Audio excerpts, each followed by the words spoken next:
আজকে বাংলাদেশের প্রধান উপদেষ্টা ডক্টর ইউনূস কি বলতেছেন?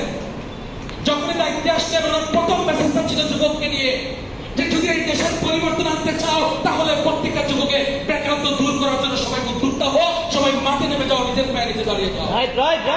চাকরির পিছনে ছুটলে দেশ পরিবর্তন হবে না, উদ্যোক্তার পিছনে ছুটলে দেশ পরিবর্তন হবে, দেশে বেকারত্ব দূর হবে। আজকে যে আমাদের দেশে ফেসবুক খুললেই বেকারত্ব, ফেসবুক খুললেই দর্শন, রাতে ডাকাতি কেন?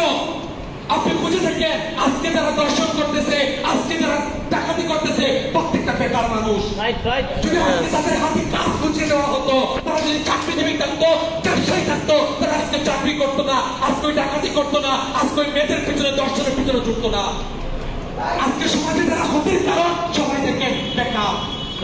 তাহলে মানে এই দেশের যদি আজকে সুন্দর একটা দেশ তৈরি করতে চাও, তাহলে আগে বেকারত্ব দূর করতে হবে। তাহলে এই ছেলেটা, এই মেয়েটা, আপনারা আমি বুঝাচ্ছি কারণ আপনারা বুঝতে পারবেন না, কারণ বাঙালি খাওয়া বললে যতক্ষণ বাস না খায় ততক্ষণ লাইন হয়, এটাই সত্য। মশাই খাবার দেওয়ার আগে মশাই টাঙ্গাই কিনা, রাত 3টার সময় তাবলার পরে মশাই টাঙ্গাই বাঙালি জাতি। ঠিক স্যার। আসবেন না, ততক্ষণ বুঝবেন না যে আসলে আমার আগে কিছু করা উচিত ছিল।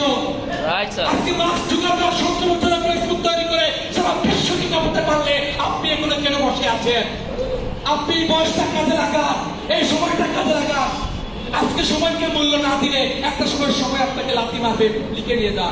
আর সময়কে যদি মূল্য দিতে পারেন, সময় যদি আপনাকে ভ্যালু দিবে, সময় যদি আপনাকে ফেমাস যোগ্যতা আপনাকে দিবে, ফেমাস পজিশন আপনাকে গিফট করবে।